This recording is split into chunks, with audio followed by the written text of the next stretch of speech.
Assalamualaikum warahmatullahi wabarakatuh. Selamat pagi anak-anak ibu semua, kelas 8 Avicenna, kelas 8 Aristoteles, dan kelas 8 Archimedes yang pada saat ini sedang mengikuti pelajaran dari rumah. Adapun topik kita pada pertemuan kali ini adalah sistem peredaran darah. Sedangkan subtopiknya adalah upaya menjaga kesehatan sistem peredaran darah pada manusia. Bersama saya, Ibu Hajah Umi Hoiriah, SPD, MSI, Guru IPA SMP Negeri 1 Medan. Tujuan pembelajaran kita pada hari ini adalah peserta didik diharapkan dapat menjelaskan upaya menjaga kesehatan pada sistem peredaran darah pada manusia. Pernahkah kalian mendengar seseorang yang terkena serangan jantung atau penyakit stroke? Anak-anak ibu, serangan jantung atau penyakit stroke itu adalah salah satu peristiwa yang terjadi karena adanya gangguan pada sistem peredaran darah. Penyakit pada sistem peredaran darah manusia, misalnya jantung koroner, stroke, varises, anemia, hipertensi, dan hipotensi. Yang pertama adalah jantung koroner. Penyakit jantung koroner adalah salah satu penyebab utama terjadinya kematian di negara maju dan di negara berkembang.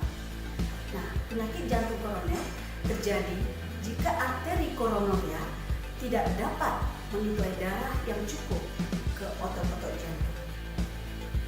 Arteri koronaria merupakan pembuluh darah yang menyuplai nutrisi dan oksigen ke otot-otot jantung. Anak-anak ibu, apabila arteri koronaria tidak dapat menyuplai darah yang cukup ke otot-otot jantung karena sesuatu hal, misalnya karena tersumbat oleh lemak dan kolesterol, maka otot-otot jantung tidak dapat mendapatkan nutrisi dan oksigen. Otot-otot jantung tidak dapat berkontraksi, sehingga jantung tidak dapat berdenyut. Gejala penyakit jantung koroner antara lain dada terasa sakit, sakit pada bagian lengan dan punggung, napas pendek, dan kepala pusing. Nah, anak-anak ibu, sekarang bagaimana cara mencegah dan mengatasi penyakit jantung koroner tersebut? Bisa kita lakukan dengan melakukan olahraga dan istirahat yang teratur. Melakukan olahraga secara teratur tidak harus melakukan dengan olahraga yang berat, tapi bisa dengan olahraga yang ringan, misalnya lari-lari kecil atau hanya berjalan. Nah, apabila kamu melakukan olahraga yang berat, kamu harus lebih dahulu melakukan pemanasan. Kemudian, kamu harus melakukan istirahat yang teratur. Istirahat yang teratur dilakukan dengan duduk santai ataupun tidur. Nah, ibu, langkah kedua upaya kita untuk mencegah jantung koroner adalah menjaga pola makan sehari-hari. Makanan yang kita konsumsi ke tubuh harus sesuai dengan kebutuhan. Nah, masih ingatkah kamu cara menghitung kalori makanan yang terdapat pada bab sistem pencernaan? Untuk menjaga kesehatan jantung, kita harus banyak makan buah-buahan, banyak makan sayur-sayuran, mengurangi konsumsi daging, mengurangi cemilan yang banyak mengandung lemak dan kolesterol. Jenis makanan tersebut dapat meningkatkan jumlah kolesterol pada darah. Yang ketiga adalah menghindari minuman beralkohol. Minuman beralkohol dapat memicu terjadinya gangguan pada sistem peredaran darah. Semakin banyak kamu mengkonsumsi alkohol, maka risiko terjadinya penyakit jantung semakin tinggi. Oleh karena itu, hindari minuman beralkohol agar tidak terserang penyakit jantung. Adalah menghentikan kebiasaan merokok. Tahukah kamu mengapa rokok dapat menyebabkan gangguan pada sistem peredaran darah? Pada seseorang yang merokok, asap rokok akan merusak dinding pembuluh darah. Kemudian, nikotin yang terkandung dalam asap rokok akan merangsang hormon adrenalin yang akibatnya akan mengubah metabolisme lemak. Hormon adrenalin akan memacu kerja jantung. Selain itu, merokok menyebabkan elastisitas pembuluh darah berkurang, sehingga meningkatkan pengerasan pembuluh darah arteri, dan meningkatkan faktor pembekuan darah yang memicu penyakit jantung dan stroke.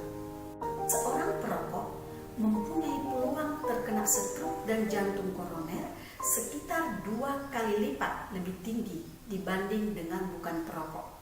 Oleh karena itu, jangan meremehkan keberadaan asap rokok, karena asap rokok dapat menjadi penyebab penyakit jantung koroner dan gangguan pada pembuluh darah. Yang kelima adalah menghindari stres berlebih. Menghindari stres yang berlebihan termasuk cara mencegah penyakit jantung. Stres berlebih dapat menyebabkan yang pertama, naiknya tekanan darah, dan yang kedua, meningkatnya denyut jantung. Kondisi ini akan menyebabkan kerusakan dinding pembuluh darah.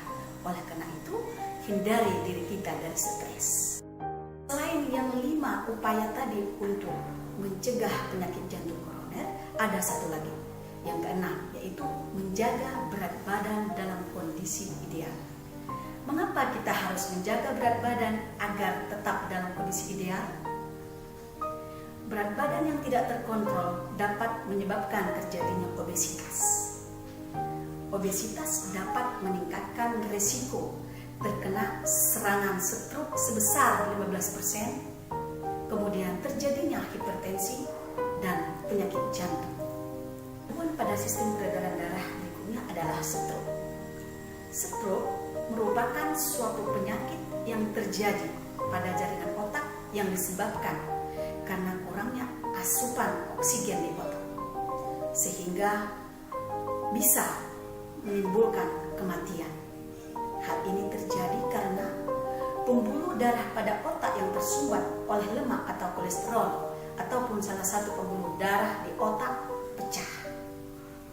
Nah, anak-anak ibu sekalian, bagaimana cara kita mencegah agar terhindar dari serangan stroke?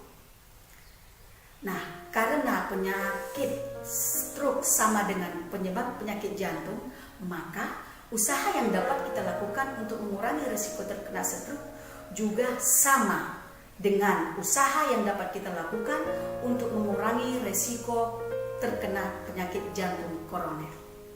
Nah, Ibu, sekarang apa upaya yang harus kita lakukan jika tiba-tiba menjumpai seseorang yang mengalami gejala serangan stroke?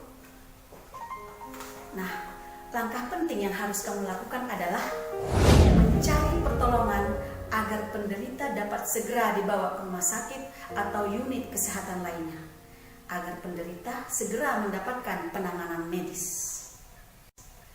Gambar di samping adalah gambar penyumbatan pembuluh darah dalam otak yang disebabkan oleh lemak.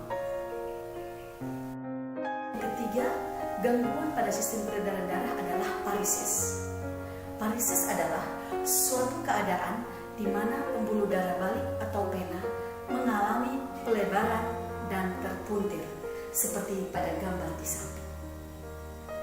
Varises biasanya terjadi di kaki.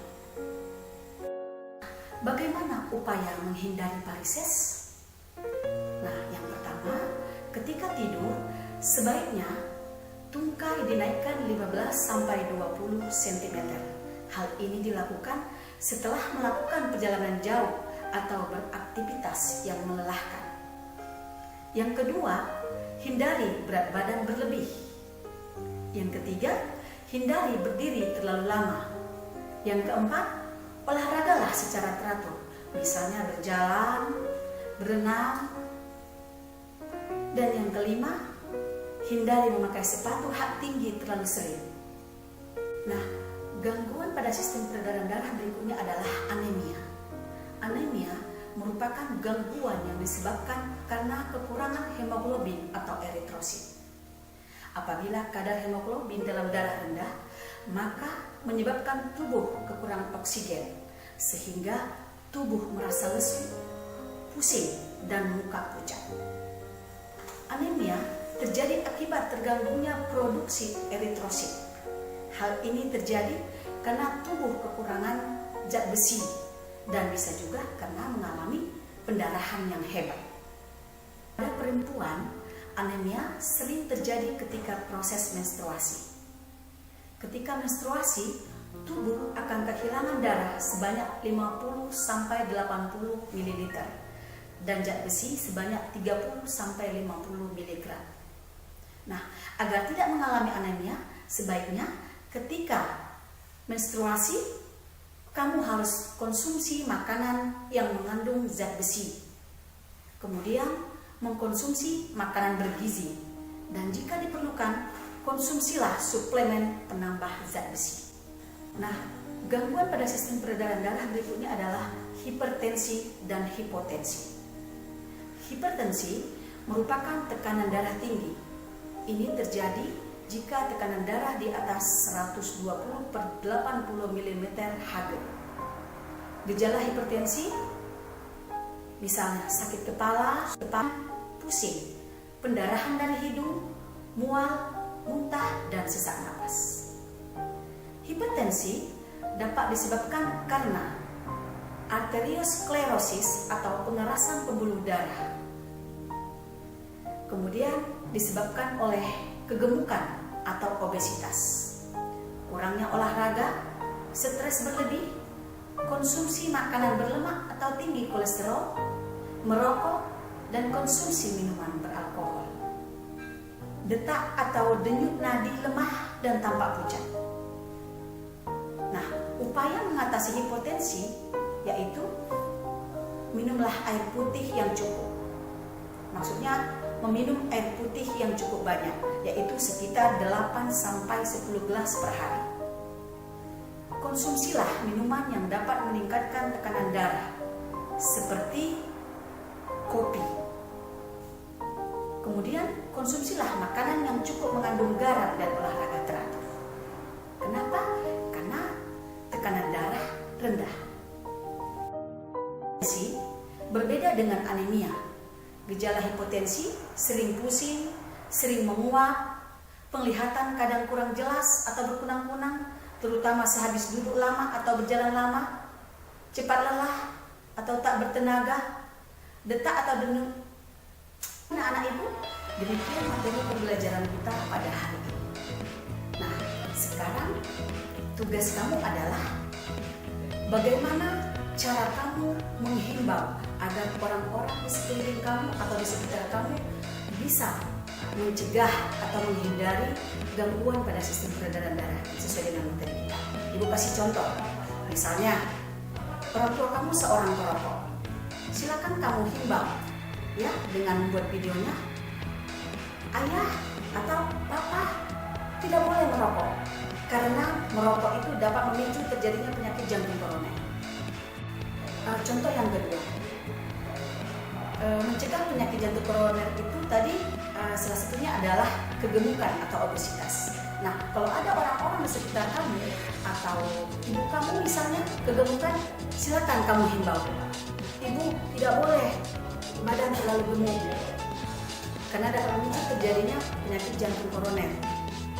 Nah, justru itu kamu himbau supaya ibu itu tadi bisa makan makanan yang bergizi, makanan berserat, mengurangi makanan yang berlemak atau kolesterol. Nah, pokoknya yang sesuai dengan materi pembelajaran kita lah pada hari ini. Yang sifatnya kamu itu menghimbau supaya orang-orang di sekitar kamu itu dapat mencegah terjadinya gangguan pada sistem peredaran darah pada manusia. Oke anak-anak ibu, cukup jelas? Demikianlah pertemuan kita pada kesempatan ini, semoga bermanfaat. Sampai jumpa pada video pembelajaran berikutnya. Salam sehat untuk kita semua. Spensa Smart. Assalamualaikum warahmatullahi wabarakatuh.